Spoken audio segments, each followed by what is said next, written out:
adapta al Evangelio. En resumen, toda orden o mandamiento práctico del cristianismo tiene su base y fundamento en las realidades logradas y completadas históricamente por nuestro Señor Jesucristo. Ningún mandamiento u orden se instruye sin este fundamento. La práctica está basada en las verdades eternas anunciadas en el Evangelio. Bajo esta presuposición es que debemos leer el versículo que nos ocupa hoy, que es el versículo 3 de Romanos 12, en el que se nos habla acerca del concepto que debemos tener acerca de nosotros mismos, es decir, de nuestro autoconcepto, en vista de la misericordia de Dios manifestada en Cristo, o sea, el Evangelio.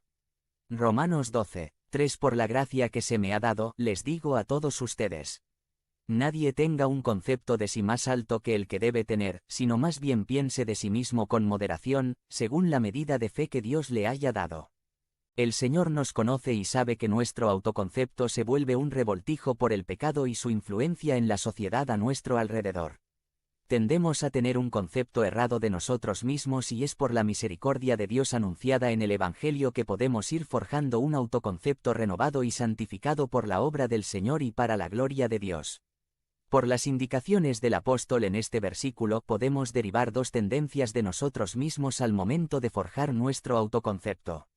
Dos tendencias de las que tenemos que ser conscientes para forjar nuestra identidad y autoconcepto en el Evangelio. Porque recordemos que solo en el Evangelio encontramos el concepto correcto de nosotros mismos. La primera tendencia de la que debemos estar conscientes al momento de forjar nuestro autoconcepto es esta. Tiendo a pensar que soy más que los demás. Romanos 12, 3b Nadie tenga un concepto de sí más alto que el que debe tener, sino más bien piense de sí mismo con moderación. Cada vez que la Escritura nos da un mandamiento podemos asumir que está corrigiendo una tendencia en nosotros. Más o menos como cuando tu mamá te decía cuando salías: hijo, pórtate bien. Tu madre sabía algo de ti y tu tendencia que la hacía adelantarse a los hechos y darte la indicación para que fueras en contra de tu tendencia. Asimismo, aquí la Escritura nos está hablando de nuestra tendencia. Por lo general tenemos una tendencia a pensar de nosotros como mejores, mayores, más apropiados, más sabios, más dignos, más merecedores, más importantes que los demás.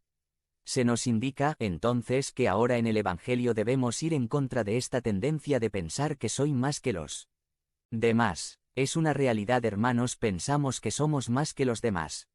Ya sea por nuestro estatus social, por nuestro grado de educación, por nuestras experiencias, por nuestros años en la iglesia, por nuestra edad, por nuestras capacidades, por nuestros éxitos, por lo que sea, tendemos a ver a los demás por debajo del hombro.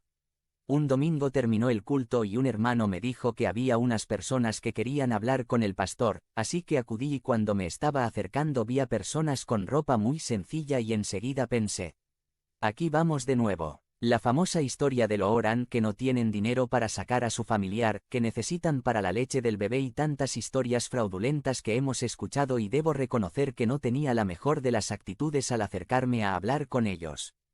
Pero Dios me dio una lección, porque aunque inicialmente fui un poco cortante, luego me di cuenta cuán equivocado estaba al prejuzgar la situación, porque eran unos hermanos que venían de un pequeño poblado de Quintana Roo y no querían dinero, sino estaban visitando la iglesia porque estaban en la ciudad y me hicieron muchas preguntas del ministerio de nuestra iglesia, pues eso era lo que querían saber. Unos hermanos sumamente agradables y especiales.